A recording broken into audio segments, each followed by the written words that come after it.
Bonjour à tous, bienvenue dans ce nouveau numéro d'On en discute. Alors pour parler aujourd'hui d'un peu de ce qui s'est passé au Stade de France pour cette finale entre Liverpool et le Real de Madrid, gagnée par le Real de Madrid. Et surtout, ce qui m'intéresse, moi, c'est un petit peu tout ce qui s'est passé autour du match et surtout encore plus après le match, hein, toute la polémique qu'il y a eu autour de cette question. Pour m'accompagner aujourd'hui, j'ai le plaisir de vous accueillir Mathias Leboeuf, journaliste et philosophe. Bonjour Nader. Bonjour, et puis en direct de Londres, Hamid Shriat, qui est géopolitique éditorialiste. Hamid, vous m'entendez? On vous voit, c'est bien. Bien. Alors, comme je le disais, c'est pas tant le match. Voilà, il y a eu un match de football. C'est pas non plus, si j'ose dire, le fait qu'il y ait des débordements. Voilà, quand il y a foule, on s'attend qu'il y ait parfois ça et là des. Mais là, ça dépasse en fait presque, j'ai envie de dire, l'entendement. C'est pas la première fois qu'on organise une finale d'une grande compétition, Mathias. Oui, il y a un fiasco qui fait beaucoup d'écho, donc et qui suscite pas mal de polémiques. Pourquoi ça suscite pas mal de polémiques? Parce qu'on est en période électorale et que bien évidemment il y a un certain nombre de gens qui dénoncent le fiasco à juste titre, cherchent à l'utiliser politiquement pour en récupérer les fruits, quoi. Bon. Alors c'est vrai que cette polémique, elle existe, on y reviendra dans un instant certainement, mais elle n'existerait pas s'il n'y avait pas eu de fiasco. Et le fiasco, il a quand même été là, puisqu'il y a un fiasco organisationnel et puis il y a un fiasco en termes de maintien de l'ordre. Bon, je suis de ceux qui sont pas contents parce qu'il y a eu un fiasco. Voilà. Mais ensuite, c'est vrai que ce qu'il y a eu après, et ce qu'il y a eu après à la télévision, hein, sur plusieurs chaînes de télévision, mais aussi sur les réseaux sociaux, pose une autre question. Est-ce que vous m'entendez, Hamid? Hamid Shriat en direct de Londres, éditorialiste, géopolitologue. Est-ce que vous avez quelque chose à nous dire sur la façon dont a été vécu un petit peu ce grand fiasco? Qu'est-ce qu'on en dit à Londres? Écoutez, ce qui est sûr, c'est que d'abord, je vous remercie pour votre invitation. Ce qui est sûr aujourd'hui, c'est qu'à Londres, il y a un tollé vis-à-vis des propos de M. Darmanin, le ministre de l'Intérieur. Effectivement, la presse anglaise a reçu les critiques de M. Darmanin comme étant directement des insultes. On sait très bien qu'il y a effectivement des supporters de Liverpool, des hooligans qui existent, mais je crois que la situation est beaucoup plus complexe. En réalité, je pense que les forces de l'ordre ont été dépassées, notamment par à la fois des supporters anglais, des hooligans, mais aussi par malheureusement des racailles qui ont aussi forcé les barrières. Je crois que la situation est complexe. Ce qu'on a pu constater dans les médias, c'est que on a vu certains médias d'extrême droite ou certains médias de gauche soutenir certaines personnes des quartiers populaires en faisant abstraction d'une réalité qui existe. Il y a malheureusement des gens qui sont mal intentionnés, des racailles dans ces quartiers populaires-là, et aussi des médias d'extrême droite qui n'ont cessé de stigmatiser effectivement les quartiers populaires et les banlieues, en disant finalement que c'était simplement que ce dispositif de sécurité avait failli, notamment à cause de jeunes de quartier. Je crois que la situation est beaucoup plus complexe. C'est la raison pour laquelle je pense qu'il faut avoir une vision globale et une vision qui puisse dépasser les clivages à la fois entre la gauche et la droite. Et c'est la raison pour laquelle je pense qu'il faut mettre en évidence cette complexité-là. D'autant plus qu'il faut souligner, c'est que cet événement-là est un événement privé. Il y a aussi, je pense, un débat à soulever, c'est sur la question des forces de l'ordre. Est-ce qu'aujourd'hui, les contribuables français sont-ils prêts à financer de plus en plus des forces de l'ordre pour pouvoir maintenir effectivement une sécurité dans le Stade de France? Pourquoi Liverpool, le stade qui engrange des milliards, et les fédérations françaises aussi, n'ont-ils pas aussi leur part de responsabilité? Ils pouvaient aussi effectivement prendre de la sécurité privée, et donc, par conséquent, aussi maintenir l'ordre. Les policiers, on sait très bien qu'ils font des heures en plus, et parfois, et souvent, bien évidemment, ils ne sont pas payés, et donc ça pose des questions aussi déontologiques. Les joueurs de foot touchent des millions, donc il y a aussi un débat aussi à la fois libéral qu'il faut avoir sur ces questions-là. Oui, alors, est-ce qu'en Angleterre, on admet quand même une certaine responsabilité importante de côté anglais ou pas du tout? Si, il y a effectivement en Angleterre tout le monde sait qu'il y a des hooligans, mais en Angleterre, si vous voulez, les propos qui ont été tenus par M. Darmanin sur le fait de stigmatiser juste simplement les supporters anglais ont été très mal vus par effectivement, le Premier Oui, mais ministre à part Boris ça, Johnson. on a bien compris, hein, vous l'avez très bien expliqué, que pour la presse anglaise, ce fait de, je reprends vos termes, stigmatiser les supporters Uniquement anglais, les Anglais. voilà, uniquement les Anglais, posait problème. Mais est-ce que eux-mêmes pointent une responsabilité anglaise ou pas du tout? Oui, certains disent effectivement qu'il y a effectivement des Parce supporters, que, mais c'est une pardonnez-moi, infime. Hamid, mais quand on a des hooligans, on les envoie pas. Les hooligans n'ont pas à, par définition, si on sait s'ils sont fichés comme hooligans, non, ils sont interdits de stade normalement. Écoutez, ce qui est sûr, c'est que les services de renseignement anglais et français communiquent ensemble, travaillent ensemble notamment, et j'en veux pour preuve qu'il y a eu une note bien avant cet événement, pardon, il y a eu une note des services de renseignement français, notamment du département qui s'occupe du hooliganisme au sein du ministère de l'Intérieur, qui a écrit une note au ministère de l'Intérieur en disant et en pointant qu'effectivement, qu'il y aurait possibilité d'avoir des hooligans au sein des stades. Mais je crois que au-delà de ce débat-là, ce que les Anglais reprochent aujourd'hui au gouvernement français, et non pas à la France, puisque le gouvernement français, ce n'est pas la France, comme le gouvernement anglais, ce n'est pas l'Angleterre, je tiens à le rappeler, c'est effectivement ce parti pris du ministre de l'Intérieur qui consistait à stigmatiser l'Angleterre, à stigmatiser la population anglaise. Vous savez, plus de 100% des hôtels ont été remplis, grâce notamment aux supporters anglais. On a vu effectivement une sympathie anglaise venir en France, ça remplit nos hôtels, ça crée de l'emploi et ça crée une attractivité économique. Souvenez-vous que pendant la crise du Covid, pendant 2 ans, on a cessé dans les médias français de parler effectivement de pouvoir d'achat, de crise dans l'hôtellerie et effectivement du plan de relance économique qui a pu effectivement sauver plusieurs personnes qui avaient du mal effectivement à rejoindre les deux groupes. D'accord. Merci beaucoup, Hamid. Merci de votre intervention depuis Londres, je le rappelle. Mathias, un mot là-dessus? Oui, bah, c'est un peu ce qu'on disait tout à l'heure. Moi, c'est ce qui m'a le plus surpris, c'est à quel point le ministre de l'Intérieur s'est immédiatement défaussé sur les supporters anglais, comme pour trouver une responsabilité à l'extérieur. Et d'ailleurs, au passage, il y a une chose qu'on n'a pas évoquée, qui est assez amusante, c'est que on voit dans l'entourage du gouvernement certaines thèses pointées, je pense notamment à quelqu'un qui s'appelle Brice Couturier, qui laisserait supposer que ça pourrait venir aussi de la Russie, que puisque la finale pouvait être à Saint-Pétersbourg, il y aurait une espèce de vengeance et la Russie aurait manipulé l'impression de faux billets pour déstabiliser l'événement. Après, on peut tout dire, mais il faut prouver les choses. On est dans une spéculation totale.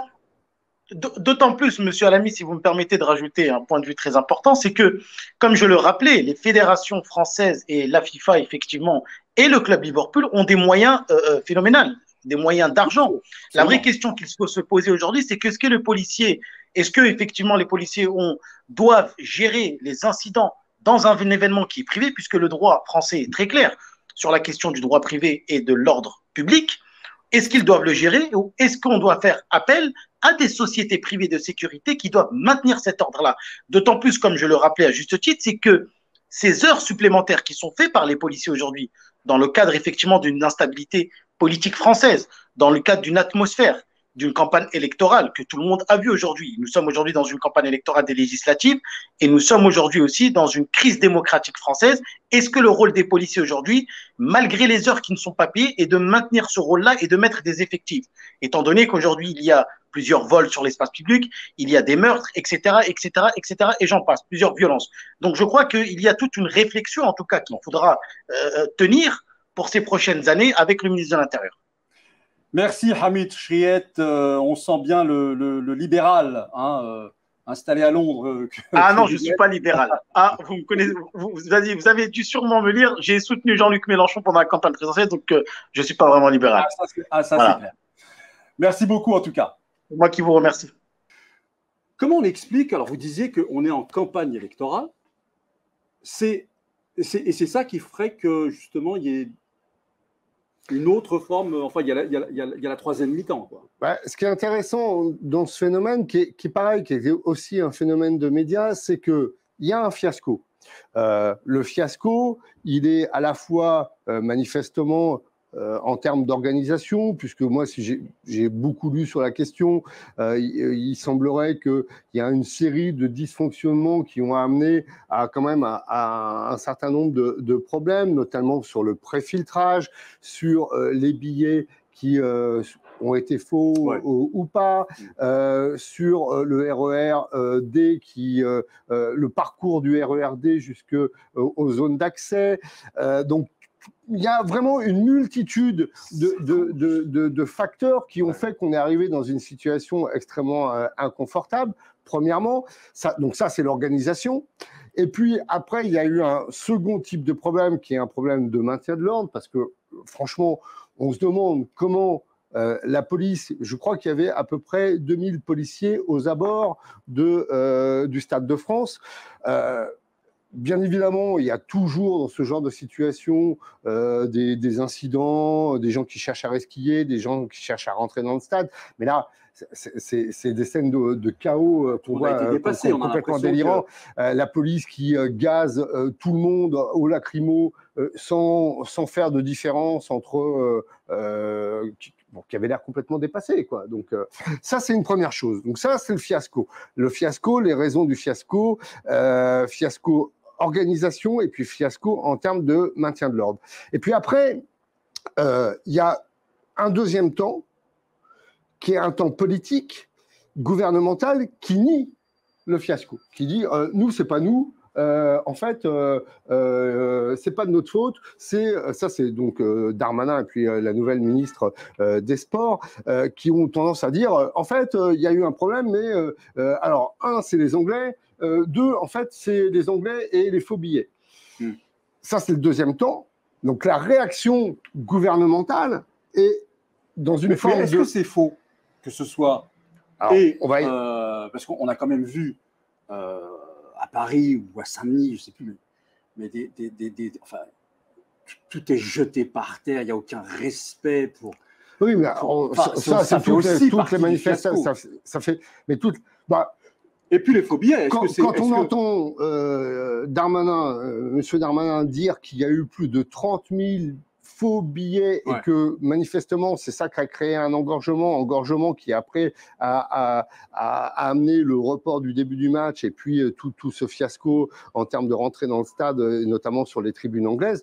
Alors, moi, je suis pas non plus dans le secret des dieux, mais manifestement, tous les spécialistes s'accordent à dire que les 30 000 faux billets, c'est impossible et que c'est un chiffre faux.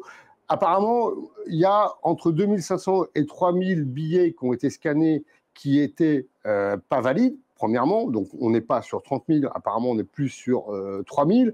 Et ce qui invalide aussi la thèse des faux billets massifs, c'est que tout simplement, il y a un nombre de billets qui sont des billets électroniques et qui sont quasi infalsifiables. Alors, on dit que du côté de Liverpool, il y avait beaucoup moins. Parce que ce qui est très étonnant, effectivement, c'est que ça s'est plutôt bien passé du côté des supporters espagnols et que du côté des tribunes anglaises, ça s'est beaucoup moins bien passé. On dit que les Anglais ont beaucoup plus fonctionné avec des billets papier que des billets informatiques, mais bon, là, c'est pareil, c'est à vérifier. Donc il y a ça, il y a cette espèce de déni gouvernemental qui commence à dire non, enfin il y a un problème, mais le problème c'est pas nous, c'est l'organisation, c'est les billets. Et puis après, ce qui est intéressant, c'est qu'il y a la lecture politique que vont en faire certains et d'autres en cherchant des responsables. Alors, vous avez Zemmour qui va dire c'est la faute en fait des racailles et des voyous de banlieue. C'est la racaille de banlieue. Vous avez du côté de l'extrême gauche et du NUP, on va dire c'est la police. C'est la police. Voilà. Et puis au centre, donc le gouvernement qui dit non, c'est pas nous, nous on n'y est pour rien. C'est la police a fait son travail, c'est l'organisation. Donc chacun se renvoie un peu la patate chaude en cherchant des responsables. Oui, mais ça c'est des gens qui font de la politique et qui sont en pleine période électorale. Donc, voilà, Zemmour n'en est pas à son premier coup d'essai. Il pense très fort ce qu'il dit, c'est certain. Et en même temps, il veut séduire la même clientèle. Bon, très bien. OK, ça marche. Cependant, on a quand même aussi à la télévision des journalistes qui ne se sont pas privés, et je pense à Pascal Praud, par exemple, d'accuser, hein, ou de sournoisement mêler, plutôt que d'accuser, je retire le mot accuser, mais plutôt en tout cas, sournoisement mêler le nom de Karim Benzema, joueur du Real de Madrid, aux incidents qu'il y a eu autour du stade et après la rencontre. Et ça, c'est autre chose encore. C'est encore quelque chose lié à ce fiasco, mais tout de même qui... Pro fait pas de la politique, et il n'est pas le seul. Hein. Bon, mais il y en a beaucoup comme ça. Oui, c'est une lecture. Alors, il faut faire attention parce qu'il y a ce qu'a dit Pascal Praud, et puis il y a le sous-texte qu'on peut y trouver. Ce que dit Pascal Praud, stricto sensu, il n'a pas totalement tort, puisqu'il dit que le fait que Karim Benzema joue donc au Real et soit présent sur ce match a accru l'intérêt des jeunes de banlieue qui reconnaissent dans Karim Benzema un modèle, un joueur qu'ils aiment énormément, et que ça, non seulement ça a accru l'intérêt des jeunes de banlieue, et que ça a suscité le désir, la volonté de pouvoir voir le match et de rentrer au stade, même quand on n'avait pas de billet. Ouais. Alors là, il y a déjà que ça suscite un accroissement d'intérêt, oui. Effectivement, les jeunes de banlieue probablement étaient plus intéressés que si ça avait été un autre match, et notamment parce que Karim Benzema jouait ce match. Après, de là à dire que ça a poussé la volonté de certains jeunes de rentrer dans le stade, même comme s'ils n'avaient pas de billets, ça c'est des spéculations. Mais moi je n'entends pas que ça. Alors là, c'est peut-être moi, hein. Mais j'entends pas que ça. J'entends limite que Benzema suscite le trouble. Clairement, j'entends que voilà, c'est ce joueur-là qui a déjà été mêlé à certaines. Enfin, on met une espèce d'image d'idée dans l'esprit un peu collectif d'une certaine catégorie d'électeurs qui sont tout à fait prêts à recevoir ce type d'idée, que voilà, ce qui se passe là est tout à fait normal, c'est Benzema, c'est lui-même un ancien jeune de la banlieue lyonnaise, donc finalement c'est toujours les mêmes, il faut dire les choses, je pense que c'est ça aussi qui traverse un petit peu son propos, bien sûr qu'il ne le dit pas directement, mais il y a quand même ça qui est reçu comme message de l'autre côté. On peut y voir ça, et si vous y voyez ça, beaucoup ont vu ça. D'autres d'ailleurs, il a voulu le lire aussi. Si on s'attache à ce qu'il a dit, stricto sensu, c'est pas ce qu'il a dit, mais on peut y voir ça, et bien évidemment, c'est le problème du sous-texte. Et effectivement, qu'il y aura un amalgame qui sera fait entre Karim Benzema, les jeunes de banlieue et l'espèce de violence. À aucun moment n'est mise en cause. Alors, je ne sais pas, j'y étais pas, moi. Je ne sais rien. Mais on entend dire ça et là qu'il y avait aussi pas mal de supporters anglais qui étaient bien amochés et qui voulaient aussi en découdre. Et j'entends pas, moi, qu'il soit dans ce genre d'événement.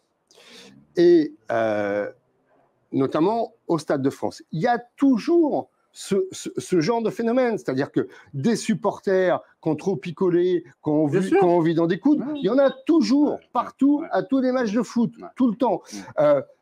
Quand il y a des matchs au Stade de France, donc en Seine-Saint-Denis, il y a toujours des jeunes qui, non seulement viennent pour foutre la merde, on va le dire comme ça. Il y en a, on va pas dire qu'il y en a pas, il y en a. Et puis il y a aussi des jeunes qui viennent non pas pour foutre la merde, mais pour essayer de rentrer. Il y en a, bien évidemment. Oui, on découvre rien. à chaque match, ça se passe comme ça. Donc ça, c'est pas une nouvelle. Après, quelle est la nouvelle alors? Qu'est-ce qui est nouveau? La nouvelle, c'est l'ampleur du fiasco. Même pas, parce que moi, je crois pas sur les images que à ce match-là, il y avait beaucoup plus. On a eu l'impression qu'il y avait des hordes de jeunes qui rentraient sur le stade.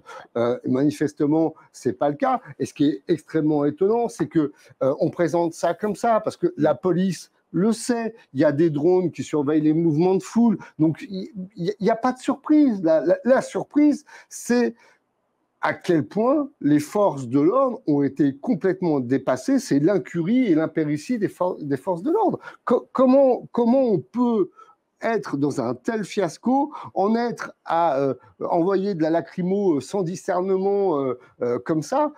Moi, je trouve ça incroyable. On a l'impression qu'on a affaire à une bande d'amateurs. Les problèmes sont réels, ils sont récurrents. On sait qu'à chaque match, il y a des supporters qui vont vouloir en découdre. On sait qu'il y a des gens qui vont vouloir resquiller. Et on sait que il peut y avoir des jeunes qui vont peut-être venir aussi chercher à arracher des portables. Ça existe, on va pas se voiler la face, ça existe à chaque match. Le problème est identifié et en plus, en général, on sait gérer ce genre de choses-là. Pourquoi lors de cette finale, ça s'est passé comme ça? Alors, qu'est-ce que ça dit, Mathias Leboeuf, en fait, sur... est-ce que ça dit quelque chose? Peut-être que la question est complètement... est-ce que ça dit quelque chose sur notre société, sur l'état de notre société? Le philosophe. Moi, je crois que, alors, ça dit, sur les jeunes, oui, je crois que ça dit quelque chose sur les jeunes, c'est que, à un moment donné, en Seine-Saint-Denis, c'est un département que je connais un peu, j'y vis, et c'est pas le département que décrit Éric Zemmour, puisque quand on parle de Seine-Saint-Denis, on a l'impression que on est plus en France, qu'on est dans une espèce de zone de non-droit, que c'est plus la République française. Zemmour, il géolocalise jamais, il dit jamais précisément les lieux. Bon, mais je crois déjà que il y a, et ça, je ne sais pas comment sont faites les politiques sociales et les politiques de sport, mais qu'à un moment donné, quand il y a un match, les jeunes de Seine-Saint-Denis, ils ont le Stade de France, c'est sur leur territoire, c'est là où ils vivent. Et les jeunes ont envie d'assister, de rentrer dans le stade ou d'avoir des fan zones qui leur sont dédiées. Il n'y a rien pour eux. C'est-à-dire qu'on leur dit, c'est sur votre territoire mais géographique, c'est trop cher pour vous. Mais vous n'y avez pas le droit, vous êtes des sans-droits sur ce genre d'événement. Moi, je sais pas comment travaille la région, comment travaillent les municipalités, mais il devrait y avoir des tribunes réservées pour ces jeunes, pour qu'ils puissent assister au match qui se passe près de chez eux. Ça, c'est la première chose.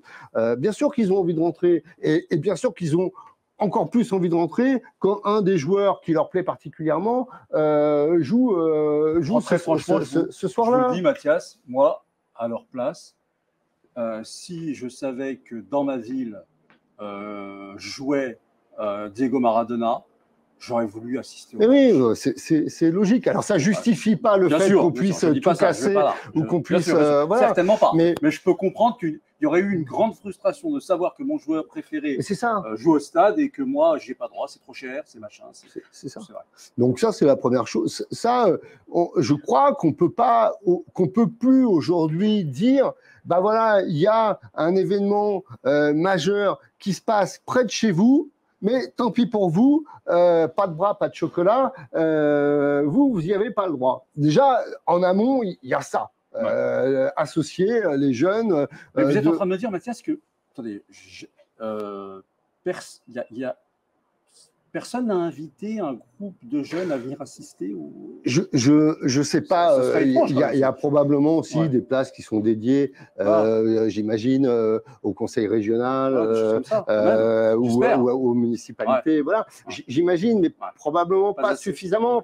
Et en tout cas, après, tout le monde ne peut pas rentrer parce que même pour les supporters anglais, il y avait 70 000 supporters anglais. Alors, je m'arrête à ce chiffre parce que ça m'a quand même... 70 000 supporters anglais. C'est pas beaucoup. Comment ça se passe? Et pourquoi pas 200 000?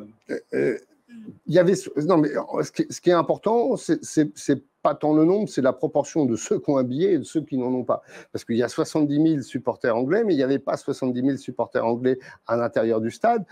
Si j'ai bien compris, il y a ceux qui vont dans les fan zones. Et donc la fan zone anglaise était à Vincennes, au bois de Vincennes. Donc ambiance bonne enfant, c'est ça? Avec des canettes de bière partout. Canettes de bière, il y a toujours des gens qui sont oui, il y a des poubelles quand même. Avinés. Après, le supporter de foot, je suis pas sûr que ce soit un modèle de citoyenneté, mais ça, c'est encore autre chose. C'est aussi le phénomène du football qui suscite des comportements qu'on retrouve pas d'ailleurs dans d'autres sports et notamment dans le rugby. Bon, mais ça, on va pas. Ça sera encore une autre. Pourquoi les supporters de foot se comportent comme des gorées? Il faudrait faire une sociologie de la question. C'est assez curieux. Mais en tout cas, il y a la question des fan zones et notamment, d'ailleurs, est-ce qu'il y avait une fan zone en Seine-Saint-Denis qui permettent aux jeunes de Seine-Saint-Denis, on focalise un peu sur les jeunes de Seine-Saint-Denis, mais de regarder le match dans des bonnes conditions. Bon, voilà, moi, j'ai pas l'impression qu'il y ait eu plus d'incidents avec les supporters anglais que d'habitude. Vous disiez quelque chose d'intéressant tout à l'heure aussi, c'est que vous sembliez dire en tout cas que la télévision, enfin l'image a grossi un peu aussi l'ampleur du fiasco, appelons comme ça, que ça ne devait pas être aussi terrible que ça, et que quand on voit les images à la télévision, vraiment on a l'impression d'une invasion, d'une horde de barbares qui vont tout casser, que ça aussi ça a été. Mais si tel est le cas, est-ce que c'est parce que c'est la machine médiatique qui fonctionne comme ça, qui a besoin de toujours tout grossir pour avoir quelque chose à dire, ou est-ce que c'est pour, et ça peut être la même chose, stigmatiser ces jeunes de banlieue, ces jeunes de Seine-Saint-Denis, pour avoir encore quelque chose à dire sur les jeunes de Seine-Saint-Denis? C'est compliqué de répondre à ça et ça dépend des médias. Il faudrait interroger les rédacteurs en chef qui décident de mettre. Une chose est sûre, c'est que ce que mettent les chaînes d'infos, et d'ailleurs le traitement n'a pas été partout pareil, c'est-à-dire que le traitement que vous avez sur CNews n'est pas le traitement que vous avez sur France Info, ni même sur d'autres chaînes d'infos en continu. Une chose est sûre, si vous voulez, c'est que malheureusement, c'est beaucoup plus porteur, racoleur et porteur en termes d'image, de mettre des images de jeunes qui courent, qui sautent des grilles et qui provoquent la police, parce que là, tout de suite, on a effectivement une image qui accroche, que de mettre des gens qui attendent dans une fan zone, c'est-à-dire que les télévisions, les chaînes d'infos, ça, c'est un vrai problème de critique du spectacle de l'information. Et les chaînes d'infos vont là où il y a du spectacle de l'information. Alors, on a vu les files d'attente et notamment les filtrages et les pré-filtrages où il y avait des masses entières de supporters anglais qui étaient plutôt dans une attente relativement calme. Bon, forcément, au bout d'un moment, ils ont été un peu énervés parce que quand on attend pendant 2h30 pour pouvoir montrer son billet et que ça avance pas, ça doit énerver un peu. Mais moi, les images que j'ai vues étaient plutôt, elles étaient hallucinantes parce qu'on se disait, oulala, il y a un problème effectivement de gestion de flux de personnes, mais c'était pas spectaculaire. Et comme c'est pas spectaculaire, on s'accroche effectivement à quoi? À la police qui va gazer les jeunes qui cherchent à rentrer, aux petites provocations d'un certain nombre de jeunes, de racailles, de voyous, on peut les appeler comme on veut. Voilà, parce que ça fait sensation. Et si ça fait sensation, ça fait de l'audimat. Donc bien sûr qu'il y a une espèce de loupe. Ah oui, bien sûr. Ce qui n'est pas très, c'est pas très moral, mais voilà, c'est comme ça que fonctionne. Après. Quand on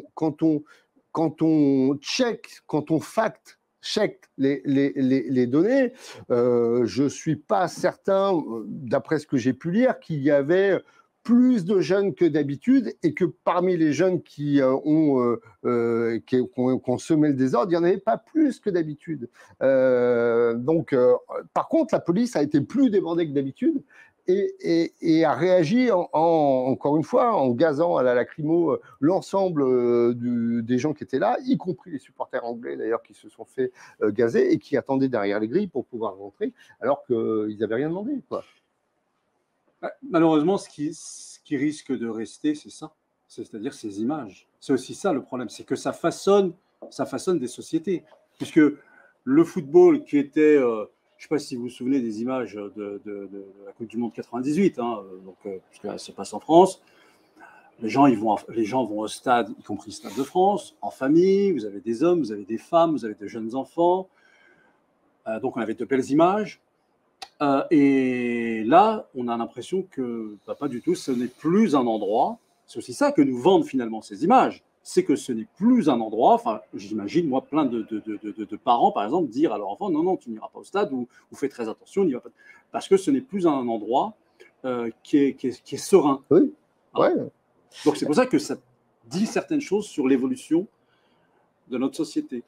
Ça dit, ou en tout cas, ça dit certaines choses sur ce que retiennent les chaînes d'info et le monde qu'elles cherchent à véhiculer, qui est encore une fois, qui est un monde souvent...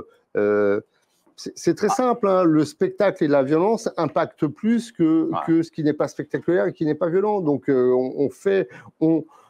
alors, c'est pas vrai de toutes les chaînes d'info, parce qu'encore une fois, quand on regarde, il y a un traitement, mais c'est vrai de certaines. Et surtout, ce qui est dangereux.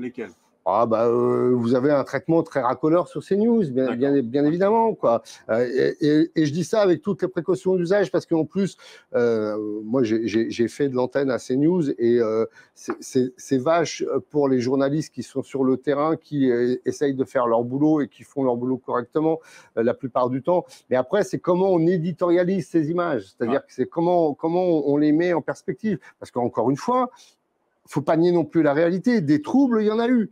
Il y a eu des troubles avec les supporters, il y a eu des troubles avec les jeunes, et il y a eu surtout une énorme désorganisation. Donc, les troubles... Moi, je ne peux pas m'empêcher de penser, je suis quasiment sûr de ne pas avoir tort, que si ça n'avait pas été... je me pose la question en tout cas, si ça n'avait pas été des jeunes de banlieue, tels qu'on les appelle, qui pouvaient être mis comme ça face à l'image, face au cadre, que ça s'était passé ailleurs, que ces jeunes-là n'habitaient pas là, et qu'il y ait eu le même désordre, eh bien peut-être que certaines chaînes qui se sont montrées très vindicatives contre ces jeunes gens-là, eh bien, on aurait trouvé des circonstances, on aurait tapé peut-être sur le gouvernement, sur l'organisation, mais là, il y a focus, c'est eux. Comme si, c'est comme si on espère ça. On espère avoir avoir du sucre à leur casser dessus. Voilà. Et ça, voilà, ça aussi, faut le dire, parce que j'ai vraiment cette impression, il fallait parler de ligne éditoriale. Ils auraient pu parler d'un tas d'autres choses, mais non, c'est là qu'il faut aller. Et quand tu as cité Karim Benzema, alors là, c'est signé, quoi. Il n'y a plus rien à dire. En fait, ce qui est bizarre, c'est que... Au Real de Madrid, les jeunes n'aiment pas que Karim Benzema. Enfin, c'est le club, c'est une affiche extraordinaire à voir chez soi. Liverpool, et le club qui a gagné 12 fois la Champions League. Effectivement, le premier perdant, c'est le sport, et c'est la beauté du sport. Et ça c'est quand même extrêmement dommageable, parce que du coup, on a très peu parlé du match. Pour revenir sur les jeunes de banlieue et l'espèce de stigmatisation, ce qui est assez curieux, finalement, c'est que les chaînes d'information ont bouclé, c'est-à-dire on fait de l'info en boucle sur ces mais sur ces émeutes ou sur ces échauffourées avec les jeunes, mais aussi parce que le gouvernement, en la personne de Gérald Darmanin, a dit c'est les supporters anglais. C'est-à-dire que finalement, moi, ce que je trouve incroyable, c'est avant tout, et si je devais avoir une lecture, comment dire, politique, pour le coup, ça serait pas sur les jeunes de banlieue qui, encore une fois, ont une responsabilité là-dedans. C'est-à-dire que les échauffourées, il y en a eu, mais ça, déjà, je ne comprends pas que c'est des phénomènes qui sont prévisibles et qui sont connus, donc, et qu'on sait juguler. Donc là, il n'y a pas eu ce phénomène-là. On aurait pu juguler ces phénomènes-là, on les a laissés arriver. Première chose, pourquoi, comment, ça, c'est extrêmement curieux. Et surtout, c'est l'espèce d'irresponsabilité du ministre de l'Intérieur qui s'est défaussé sur les supporters anglais, alors qu'il a une part de responsabilité énorme dans l'organisation et dans la gestion de ce genre d'événements. Donc le principal, à mon avis, déjà, le principal responsable, c'est lui. Et en accusant les supporters anglais... Mais, à CNews, c'est plutôt Benzema.